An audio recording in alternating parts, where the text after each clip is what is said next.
Hey, Dad. We're 3 weeks into quarantine. How are you? Good. How are you doing? Doing okay. We're about 5 or 6 miles apart, but it feels like a lot further than that. Yeah, since we don't see each other. So, how have you been keeping busy? It's the beginning of April. It's the third week of the stay at home, at least for most people here in Georgia. Well, for me, it hasn't been really that different because I live 3 doors away, so it's not any different. I still go for my 4 mile walk in the morning and uh, and then come back, or go for a bike ride for 25 miles, and then get to work. It's only 3 doors away. Your studio is only 3 doors away, which is probably different from most people who have an office that they typically go into. Yeah, I rarely had any driving at all unless I had a meeting in town or a meeting out of the country. Are you the only person in the studio right now? Yeah, I'm the only one here right now. Everyone else is working remotely or outside of the area that they've been working at before. Is this any different than the recession that started in 2008? Because that's the first thing that I think of when we're experiencing these unemployment numbers, which are huge, much bigger than back then. But how is this different, if any, from about 12 years ago? Well, I'm not sure I know about the unemployment numbers or anything, but I know that, for example, when a downturn comes, which we've been through in our 42 years in business, we've been through several downturns. And the best time to make contact with people is when there is a downturn, whether it's 2008 or the previous half a dozen that we've gone through. People just have time to talk, and right now they've got a lot of time to talk. So you're keeping in touch with people more than maybe in previous downturns? Probably because I just want to see how everyone's doing, and see how our current clients are. So I'm suggesting to Chung and to Stewart to make similar kind of contacts with their existing clients, so we see where things are headed. So one thing that's definitely different from 2008 is that the technology for remote communication, remote work is just so superior. Well, technology has been one of the reasons we've been able to work the way we've been able to work, regardless of the situation. We've been able to work in China, in the Middle East, all over the world because of this technology. We've been able to work remotely with staff that is in China and Chicago and in Charlotte, and it's very smooth. So with this, I was used to this already, so it's not like anything dramatically different in terms of using, whether we use GoToMeeting or like we're using right now Zoom or FaceTime. We communicate pretty well from those technologies. We're used to them, and then the staff has taken their computers home so they can use their computers, get into the Dropbox technology that we have used extensively, and also they can get into the server.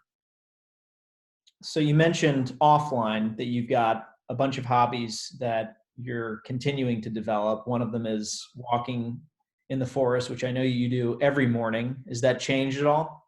No, I've been walking 4 or 5 miles, and then on the coattails of it, if it's a sunny day, I go for a 25-mile bike ride. So it's been maybe a little bit more. I'm trying to keep myself pretty fit during this time, so that's been something that I've done. And walking in the forest is an amazing, energizing thing. So continue to do that. What podcasts are you listening to when you're walking? I know you always send me stories from the Economist podcast. Yeah, well, my favorite one is actually, there's two of them, the same author, Revolutions podcast, which has been covering the last 200 years of revolutions through the world. And that's been very enlightening because you can understand how politics have evolved in France, for example, since the revolution, how spoiled the people are over there. The other one that I'd listened to by the same podcaster was Rome, understanding how people have worked and how people have evolved since Greek Roman times in terms of how they operate, how politics have gone, how art has gone. So that's been amazing. The other one is a Isaacson podcast on innovation. What's that? Walter Isaacson. Yeah, he's amazing. He talks, interviews people, and talks about innovative things. And he just recently did one on viruses, which was pretty cool. He wrote the book on Leonardo da Vinci, and also interviewed Steve Jobs. So he's got a great podcast. And then how I built this, which interviews people that started companies. So it's a pretty energizing thing. But the thing that I've really gotten myself into, which is really a longer span, is great courses in Audible. And I've been listening to World War One. Currently, I'm listening to Renaissance, and those are amazing. That's just like going back to school and learning a lot and finding out things how the world was built is really pretty interesting. I see right behind you, you've got some of your sculptures. Are you still going to sculpture class? Yeah, the studio I go to is Cherry Line. It's here in town. I've been there for 4 years. The cool thing about this is it started out as kind of a hobby. We've been doing sculptures in the firm, but not figurative ones. So the figurative ones that I've been doing actually have become built pieces in our Chinese projects. So the hobby that has been a meditative thing for me to go to every Tuesday for several hours is it's like doing three-dimensional sketches. So it's really every 15 years as a firm, I've tried to do things that have evolved into different studies. Like in the 90s, I went back to architecture and embraced that. Landscape architecture. So it's just something, it's not just a hobby, it's something that's part of my day-to-day life. You mentioned you really like sculpture, not only because it's meditative, but also because there's no client, there's no budget. It's only sort of you exploring what you're feeling like that day. Yeah, and it's actually on the Chinese clients, it's a similar thing. It's just, they just go ahead and build it. It's just pretty amazing. 20-foot tall piece, 30-foot tall piece, and polished stainless steel, cast bronze. And it's just like, it's just so awesome compared to how American clients nickel and dime every single thing. And it's just, it's got to be within the budget. And it's just so much more refreshing to do that. Chinese spare no expense on that kind of stuff. Yeah, well, it's part of their brand. They want to create a brand, and they're interested in creating it, and they find innovative ways to have this thing built by, I think, in a lot of times, very qualified people. So thinking back as to what other people are experiencing now and working from home, being self-isolated, social distancing, which I'm sure will be the Oxford Dictionary's of the year. A lot of people are watching Netflix. I know that you have got a couple recommendations for folks, one of which is on Netflix. Yeah, there's one that's pretty amazing. It's called Abstract. There's 2 seasons of it, and it features some of the most creative artists, architects, interior designers, photographers of the world. And it's just such an amazing series. I just have really embraced that.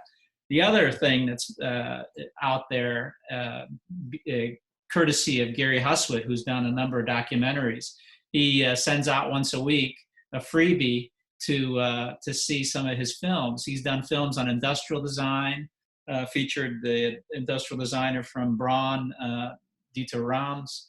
We saw that film here in Atlanta. Yeah, it was pretty amazing. I think we saw Objectified, which is being featured this week. Yep. And then Helvetica, which featured a lot of my heroes in graphic design, which was an amazing retrospective. So Gary's been kind of adding to the repertoire. The Amazon has an amazing collection of art and historical films. So if you just go into documentaries or hit the button or a search button on Norman Foster, you'll find all these great content right now. Never had existed before all this streaming. So during this quarantine period, there's lots of things. People are just, in fact, I get daily from my organizations, like the Institute of Classical Architecture has featured a number of things. And then of all things, the Wall Street Journal. The Wall Street Journal did an article on on different links that you could get to classical architecture. So I've never seen that before. So I know that people are taking an initiative to give people an outlet, because if you're there, you don't want to be watching some Friends episode from 1 through 100 and get 0 out of it. By the time this thing is over with in a few months, you're just a boob tube moron. And this will give you at least some not a PhD, but it'll make you smarter, I think. So that's the key thing: smarter and inspired. Yeah, and actually coming out of self-isolation, having learned something. The piece you mentioned in the Wall Street Journal, which we'll link to, is called The Staying Inside Guide, Discovering Classical Architecture. And it has a variety of programs that feature different stories about classical architecture, from the way in which federal government designs their buildings in a classical style, and otherwise too. So it's really, really cool. I'll tell you what, though, one thing I've really enjoyed on Netflix is Schitt's Creek with Eugene Levy and his son and Catherine O'Hara. It's really funny, and you ought to watch that. It's a Canadian show, as anything with Eugene Levy and Catherine O'Hara really is. Cool.